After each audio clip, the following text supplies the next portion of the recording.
This baby suddenly stopped breathing, and a cop tried his best to revive her. When he couldn't get the baby to wake up, he did something crazy we've never seen. Nicole's eyes were wide with terror. She begged Officer Jeremy, "Please, you have to save my son. He's not breathing." Officer Jeremy rushed towards her and gently took Kingston from her arms. He laid the baby on his back and began CPR, pumping his hand steadily on the infant's chest. "Come on, little guy," breathed Officer Jeremy urged. He glanced up at Nicole, and his heart went out to her. She was crying, her face contorted in anguish. Officer Jeremy knew every second counted. He thought about how long it would take for an ambulance to arrive and get Kingston to the hospital. Then he made a decision. Officer Jeremy scooped up Kingston and dashed toward his patrol car. "I'm going to take him to the hospital myself," he told Nicole. "It's faster than waiting for the ambulance." Nicole nodded, trusting Officer Jeremy with her son's life. They sped off towards the hospital, Officer Jeremy's sirens blaring. He prayed that Kingston would be okay. As for Nicole, she was filled with extreme fear and dread. She didn't know what she would do if she lost her son. Nicole Crowell, a young black woman, had been through a difficult time in her life. She had divorced her husband, Malcolm, just a few months ago. When they first got married, they were deeply in love. Malcolm adored Nicole and dreamed of starting a family with her. He loved children and longed to become a father. They both looked forward to having kids running around their house. But things took a tragic turn a year after their wedding. Nicole became pregnant with their first child, and they were overjoyed. However, their happiness was short-lived. 2 weeks later, Nicole felt a sharp pain in her stomach while resting in bed.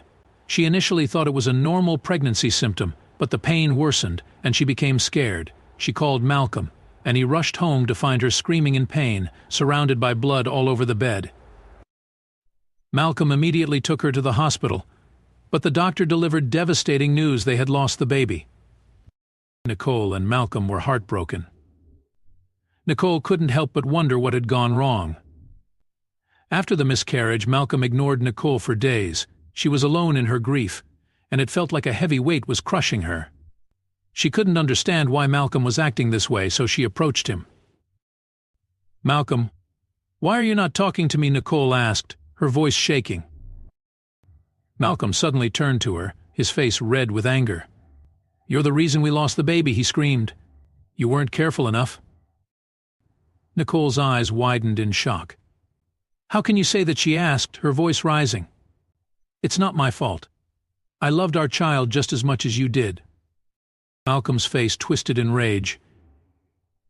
"You're just trying to justify your carelessness," he yelled. Nicole felt a surge of anger and hurt. "I can't believe you're blaming me for this," she shouted back. "I'm grieving too, just like you." The argument ended with both of them going to bed in silence. Nicole felt like she was living with a stranger, and the pain of her loss was now compounded by the pain of her husband's rejection. A few weeks later, the tension died down and they fell back into their normal routine. They didn't speak of that night again, even though something had shifted in their relationship. Malcolm suggested to Nicole that she resign from her job so she wouldn't have to be stressed. She wasn't very happy about this suggestion, but figured Malcolm was right. She convinced herself that maybe it was for the best. 3 months later, she took a pregnancy test and found out she was pregnant once again. This time, Malcolm didn't want to take any chances. He did everything he could to ensure Nicole was comfortable and wasn't going through any form of stress. He pampered her, catered to her every whim, and showered her with love. They both felt hopeful, believing this pregnancy would be different. He didn't want a repeat of last time. But fate had other plans. Just 4 weeks later, Nicole suddenly woke up in agony, clutching her stomach. She screamed for Malcolm, her voice echoing through their home.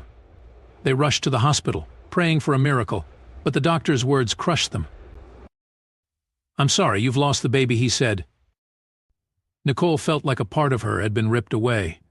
She felt like she was walking through a dark tunnel with no end in sight. She couldn't understand why this was happening to her. She couldn't comprehend why her body was failing her, why she couldn't carry a child to term. The thought of starting over, of trying again, felt like an insurmountable task. Malcolm tried to comfort her, but his words felt hollow. They both felt like they were living a never-ending nightmare. They left the hospital with their hearts heavier than ever before. The couple underwent various tests to find out if there was something wrong with either of them, but the tests always came out in their favor. Each hospital they went to told them nothing was wrong. They didn't know why the miscarriages were happening. Soon, Malcolm started to get frustrated with Nicole. He would yell at her over little things and sometimes go days without saying a word to her. Nicole's heart ached as she saw the change in Malcolm's eyes. They once shone with love, but now they seemed cold and distant. She longed for the way he used to look at her, but it seemed like a distant memory. She cried herself to sleep, feeling like she was losing everything. She wondered if Malcolm still loved her. She felt like she was clinging to a thread, hoping it wouldn't break. She desperately wanted a child, thinking it would save her marriage. She believed the child would bring them back together. 2 years slowly went by, and Nicole fell pregnant again. This time, Malcolm didn't even bother to show any form of excitement or hope.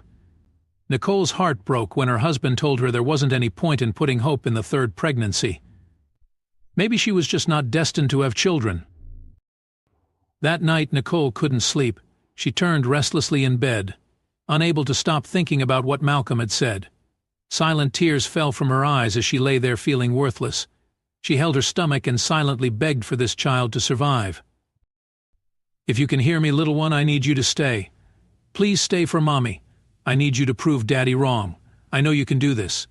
I trust you," Nicole cried. Unfortunately, she lost the baby. When she was in the deepest pit of despair, Malcolm's only words to her were, "I told you so." Then he stared at her blankly and walked away. Nicole felt like she had failed again. Malcolm's reaction made her feel like she was to blame. She wished he would comfort her, but he just didn't care. Nicole wished things could be different, but it seemed like they never would be. After the third miscarriage, Nicole was in a terrible state of mind, depressed and miserable, with no one to help her through the hard times. Malcolm was constantly away from home, sometimes coming back drunk and smelling of female perfume. She didn't even have the strength to question him anymore, so they lived in silence and pain. One evening, a few months later, Nicole came home from work to find Malcolm sitting in the living room. This was unusual because he was never home at that time of day. She felt a sense of surprise and confusion as she walked into the room. Malcolm looked up at her, but his eyes were empty and cold. Nicole could tell something was wrong. He told her to sit down. They needed to talk about something important. His tone made Nicole feel uneasy. She sat down anyway and waited for him to speak. Her feeling of dread was proven true when she heard what Malcolm had to say. He brought out an envelope she hadn't noticed before and took out a piece of paper, laying it before her. When she picked it up, she was perplexed to see that it was divorce papers. Malcolm told her he couldn't continue the marriage anymore. The miscarriages had brought him despair and misery, and every time he looked at her, he was reminded of his failure and loss. He had fallen out of love with her, so there was no need to stay together. It just made both of them even more miserable. Nicole could hear the loud pounding of her heartbeat in her ears. Tears fell from her eyes as she simply stared at the papers. She had searched for answers in various places, visiting multiple doctors for solutions, but finding none. Nicole had also almost lost hope in having a child, but the thought of losing her marriage as well made her quiver with fear.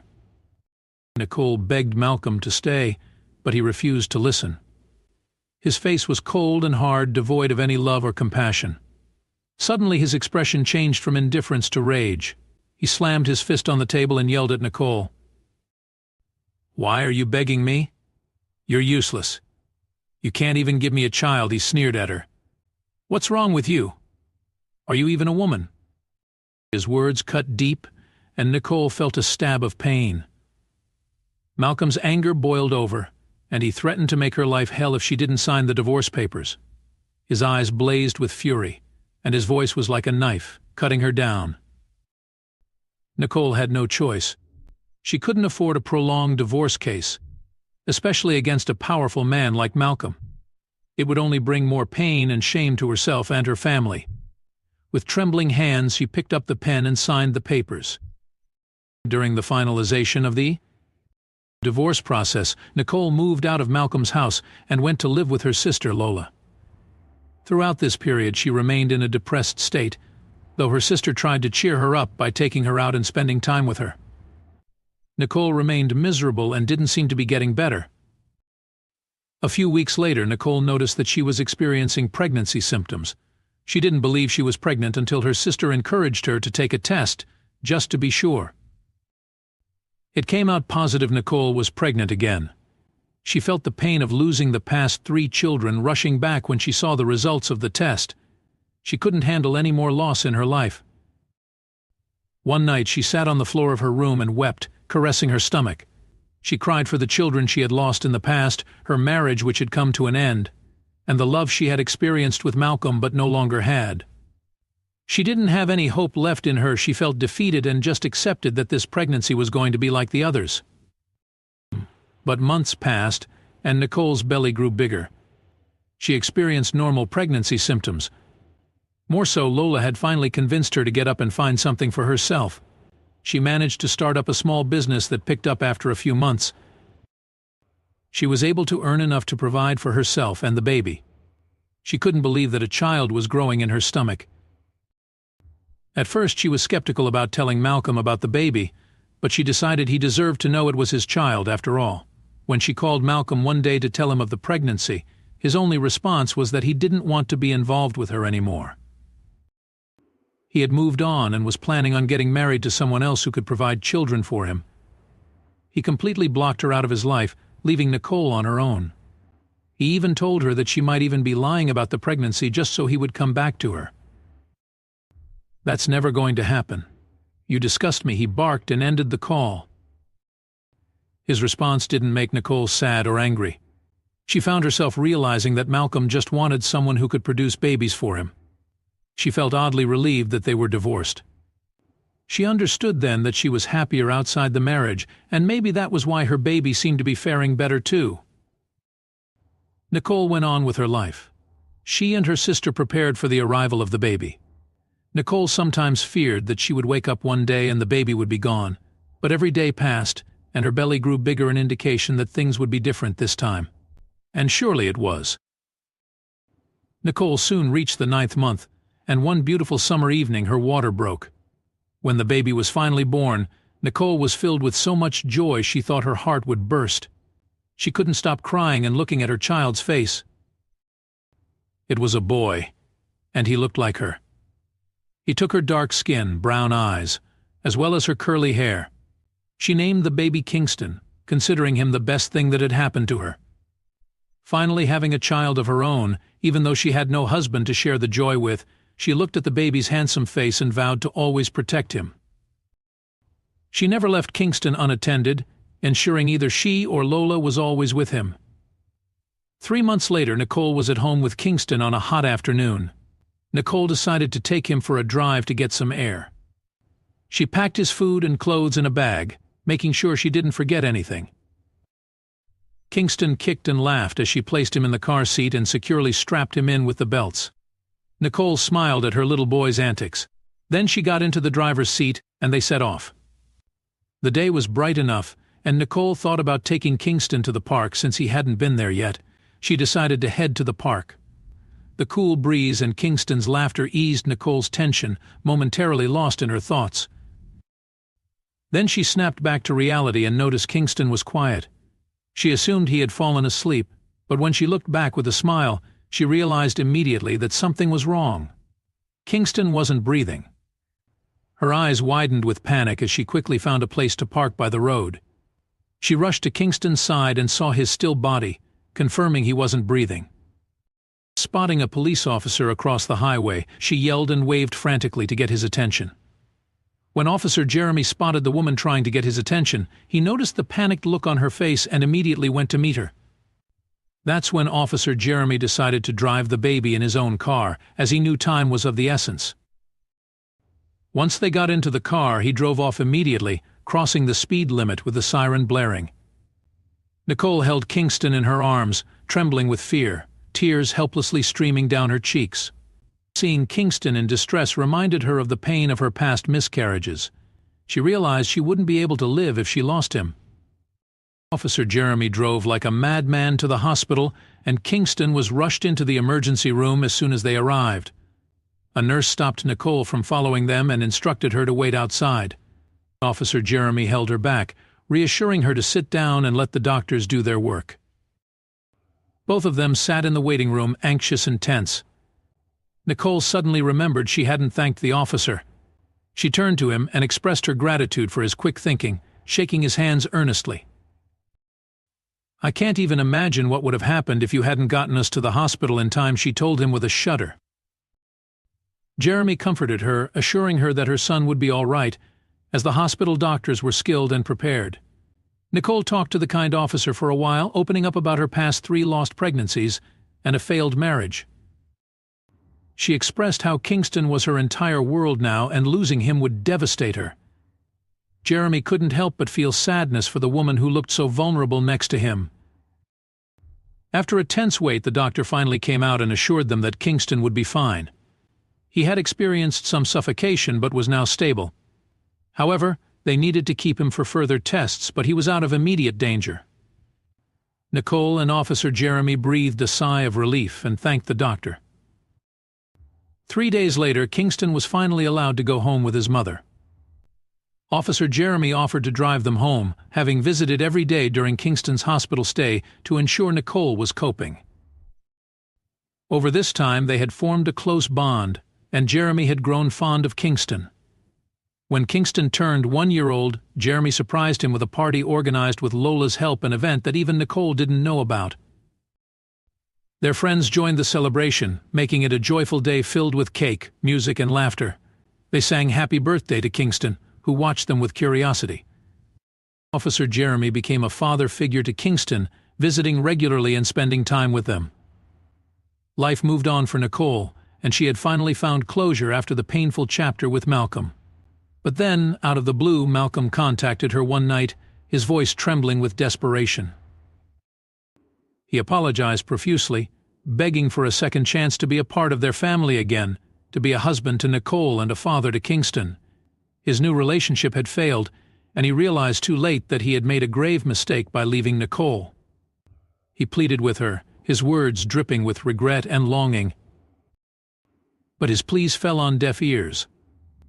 Nicole had already taken legal steps to secure full custody of Kingston, ensuring her son's well-being and safety. With a sense of empowerment and closure, she refused Malcolm's plea, leaving him to face the consequences of his actions. Nicole's decision was met with a sense of relief and vindication, marking the end of a painful chapter and the beginning of a brighter, more hopeful future.